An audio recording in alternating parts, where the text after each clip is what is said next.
And a very good afternoon.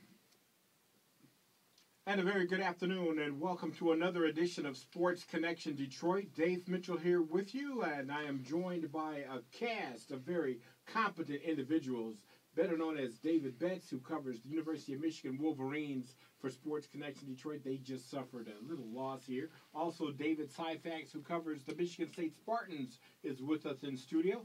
Also, Russell Rabb, our noted comedian and actor, is in studio with us. You'll enjoy his Dirty Gravy feature coming up in just a little while. And we're going to welcome a very, very special guest into the studio this afternoon, Mr. Ishmail Terry. He is the Chief of Staff of Fred Durhal Jr., State Representative for the 6th District. And Mr. Terry, welcome to Sports Connection Detroit. Thank you. And we're going to get right into it. Mr. Terry is no stranger to the city of Detroit. A very accomplished athlete, and we're going to talk about his early years running up and down the court at Northwestern High School. Tell us about that experience. Well, it was very long. Class of 91 at Northwestern High School, to all my big NO family out there. I went to Northwestern High School with an idea of just going there just to get a degree, my diploma, and get an education and just do whatever out there in the neighborhood. Northwestern gave me an opportunity to learn how to be a man. The teachers there was excellent. They actually was like my parents.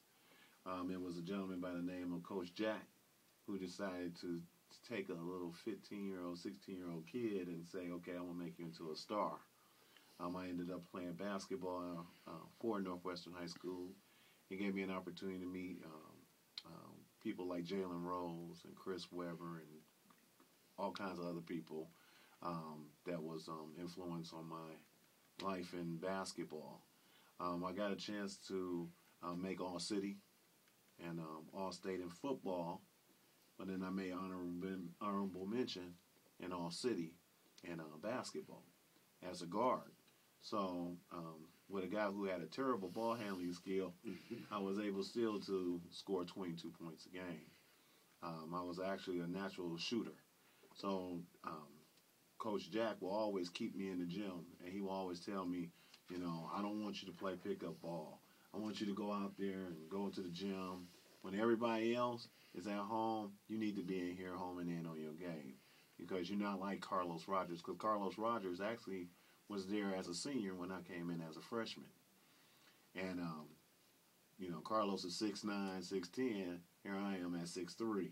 So it was a difference in height and in ability.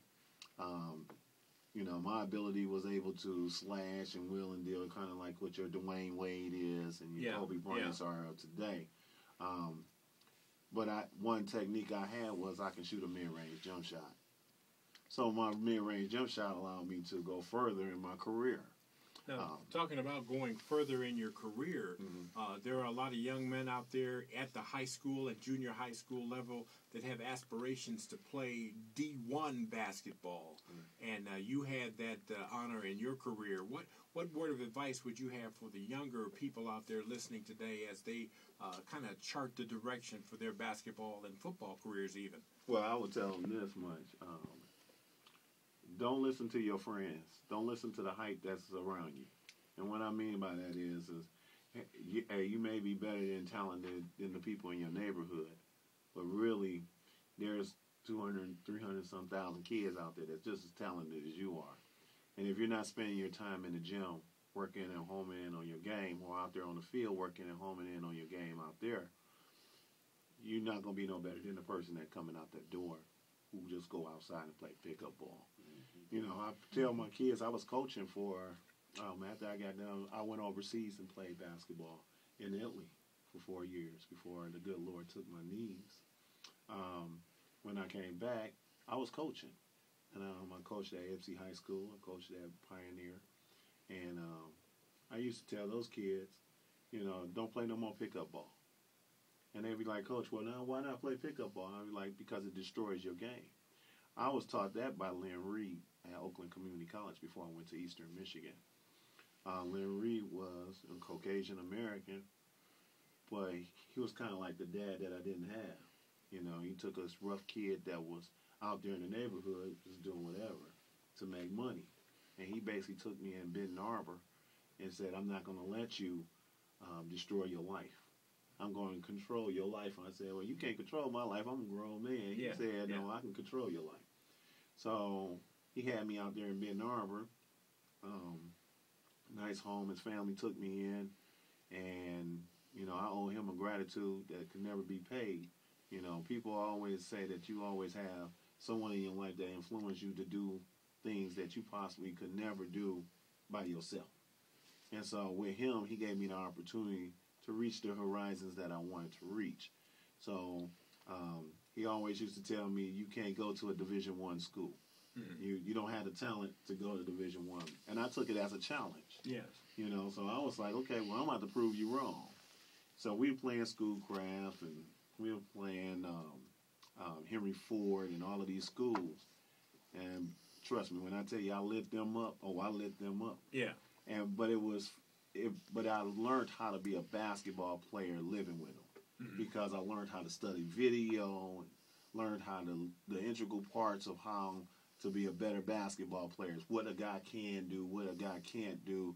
We had charts on what player I was going to play against, what he liked to do. If he liked going right, how to shut off his right hand to make him go left. I learned all of that into playing basketball. And then it taught me how to be self-efficient. Even when things are going bad, don't give up on it. There's always that light beyond that darkest time. And so, we had some games that I was horrible in, but I still kept pressing on. I just believed that my talent wasn't there. My skill level wasn't there. So that first year, it was just a training to get me to my next year. So, in community college, there's only 2 years to improve your skills. So my second year, I was a polished player. I got an opportunity to go around the places, different places, and AUs and all of that for adults. Got a chance to go to California and Chicago and other places to play against guys like Kobe Bryant and all of those guys. And summer league ball in California and Chicago and Phoenix and all of those places. But it also gave me an opportunity to see some outside of Detroit. It was like, when you grow up and playing Detroit ball, it's the Steve Smiths, it's the Derek Comans, it's the Fashawn Leonards, it's the Jalen Rose, it's the Chris Webbers, the twins from Southwest. It's Big D from Cooley High School. It's Michael Talley. All of those guys, we all grew up around each other in that era where, hey, we don't do nothing but go play basketball, calling you up and saying, "Hey, look, what you about to do?" "Oh, I'm going to play basketball on Grand River and Schaefer. I'm outside going to play." "Oh, I'm out there with you." We going to Belle Isle when Belle Isle they had the rims out. But we were basketball junkies. Any and everything we had to do was basketball. Had a chance to meet Magic Johnson up there in East Lansing, up there in Michigan State. One of the schools that I was looking at to go play basketball, football for when I came out of high school. Yes. I unfortunately chose, I didn't say unfortunately, but I chose Alabama State University, a SWAC school, a historic black college. It did not give me the opportunity, and I won't say that to all black colleges, but this didn't fit me. Yes. So when I tell students today, make sure you choose a school that fits you, that's going to give you the ability to be in one, get a degree, two, get a life skill. Alabama State wasn't just meant for me. It's not meant for somebody else, but it wasn't just meant for me. We're talking with Mr. Ishmail Terry here. We're talking about basketball and how the game helped develop him in the game of life, both academically and professionally. Mr. Terry currently serves as the Chief of Staff for State Representative Mr. Fred Durhall Jr. in the 6th House District. And we're going to find out a little bit more about how the disciplines of what you learned on the court, how that ended up transferring into the disciplines that you now use in public service. And tell us upon the time when you did return back from playing overseas and how the education and then how things became political to the point where you rose to Chief of Staff. Well,